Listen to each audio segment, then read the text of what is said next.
Let's take a look at what I think is one of the most powerful panels in Adobe Photoshop. It's called Layers. Actually, I have three. I call them the Trilogy of Power: Layers, Channels, and Paths. Now, although we're going to spend a couple of chapters kind of weaving in and out of layers, in reality, this whole lesson series is about layers because you can't do much without them. Now, go ahead and go into the exercise files for this particular chapter. And once you get there, open up Layers panel. Let's just take a walk around the Layers panel. I am in the Essentials workspace. And I'm going to move it over here so we can see it. Get a nice, good look at this amazing panel. Let's make that a little bit bigger. The Layers panel has evolved through Photoshop. As a matter of fact, believe it or not, it's almost hard for me to remember this. There was a time where Photoshop did not have layers. Now, those were dark, dark times, I want to tell you. But then when they came out with layers, they gave us a maximum of 100. And I can't tell you how many times when I was working on something like maybe an animation sequence where I actually needed more than 100 layers. But they've solved that. We now have something like 8,000 layers at last count. So you've got more layers than you would ever want to use. And that's an interesting thing, because sometimes people ask me the question, kind of like, why did Adobe do that? I mean, who's going to use 8,000 layers? And the point is this. If they give you more than you could ever need, like we've got brushes now that go to tens of thousands of pixels in width. Why? Because again, if they give us more than what we need, we're not restricting our creativity. We have everything we need. So that's probably one of the reasons they went to 8,000. I don't have 8,000 here, but I have a couple. I've got a layer 1 copy 3, copy 2, and a copy 1. Right now they're all on top of each other. We're going to solve that in a second. I've got a text layer that says the Layers panel and a background, which is not a layer. That's the background. Let's start at the top and work our way down. Up here, of course, you click that, it closes it. So if you don't see the Layers panel, you should see it in the Essentials workspace. However, you could go to the word window and bring it right back by clicking Layers. All of your panels are located right here. And there she is back again. This button right here that looks kind of like a double arrow facing to the left collapses the Layers panel or any other panel into a very small area. And if you click that again, it will open it back up. This button, which is in all panels, is options for that particular panel. And if I click it, you can see you have a lot of things. Now, many of the options that you see here can be performed directly in the Layers panel. You don't have to go here, like new layer, duplicate layer, deleting a layer, creating groups, converting to smart objects, clipping masks, merging. We've got several versions of merge, even animation options. Let's go down to panel here, panel options. There's not that many.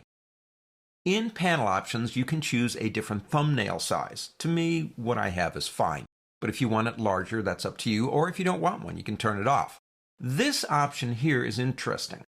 Now you'll notice that each one of my thumbnails is an exact replica of the space that we see right here. If I turn on layer bounds, let me show you this one. Watch the thumbnails. Well, these layers right here, let me turn off background so you can see this. Those layers only contain that rectangle, so the thumbnail only shows me that rectangle. I usually like it the other way, so I'm going to turn that back on again. But again, that's an option you can choose to use or not.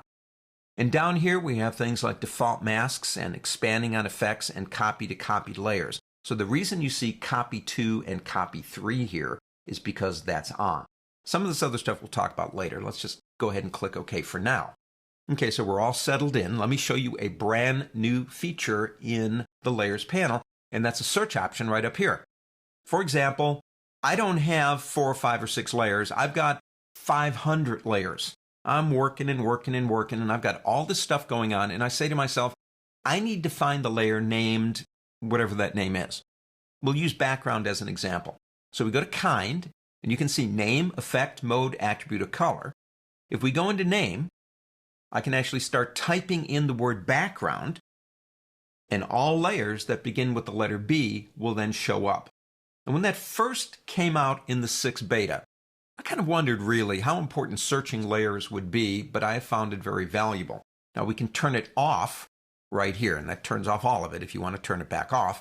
Or let's go back up here to kind, because you have these options here now. For example, Show me all layers that have an effect on them. We don't have any, but we do have a type layer.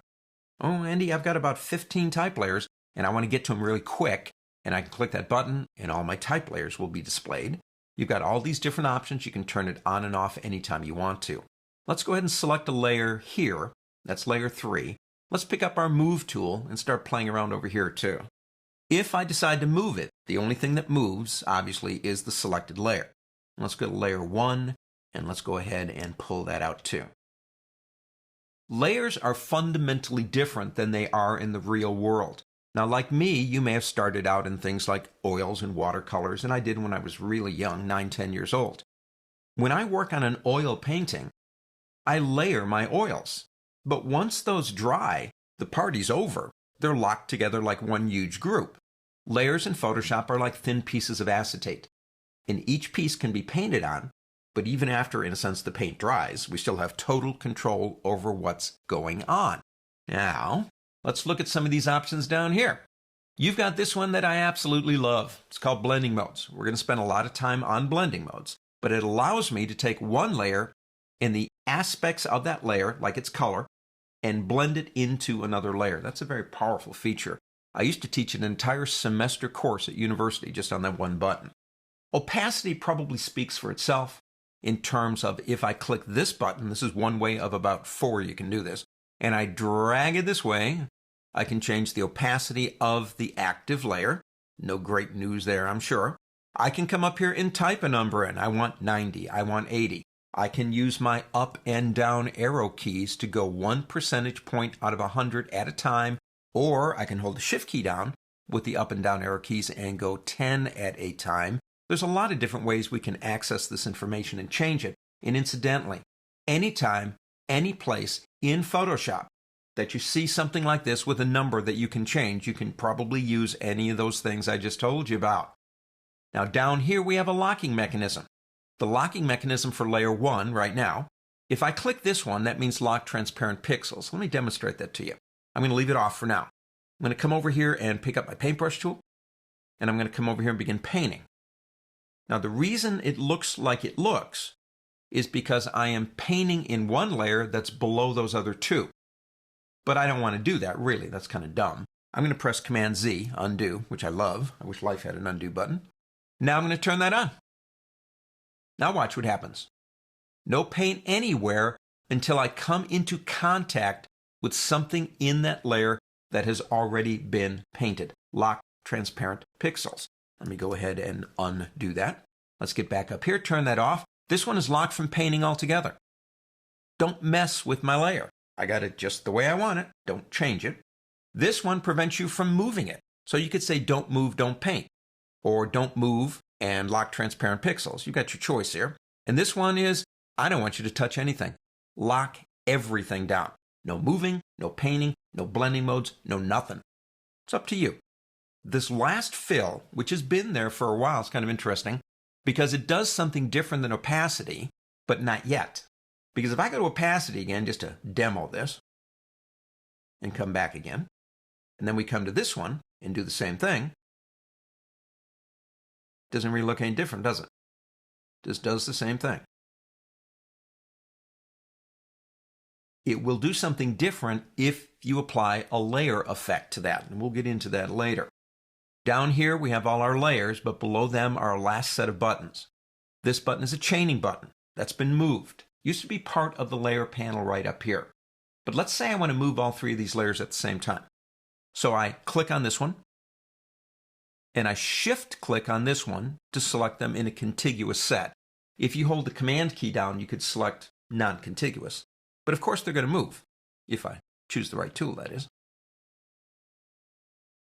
But that's a temporary solution, because I can come back and begin working, and then I come back here and accidentally thinking I've got them all and only move one, and that's what undo is for.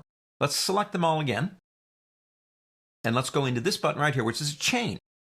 Now you see the chain option here. You can still select just one, but in moving, they will move as a unit, and to turn that off, you must select them all again and turn that off. This button right here, and we do need to select just one single layer to activate that, is for, of course, our effects. This button right here creates a mask. This button right here is for an adjustment layer. This button's for a group. And this button is to create a new layer. And of course, this one is to get rid of a layer. Now, let me show you a couple of tricks here before we move out of this lesson. Number one, let's say I want to show you this layer right here and I want to turn off everything else. Show hide button. So I have to click here, here, here, and here. And that's not hard, but I don't want to do that. I know what I want to do. I want to turn off everything but this layer. So hold down the Alt key and click on the Show Hide button on the layer you want to view, and it will automatically turn off, doesn't matter, 8,000 layers if you got them, turn them all off. If you alt click again, it will turn them back on for you. That's kind of nice.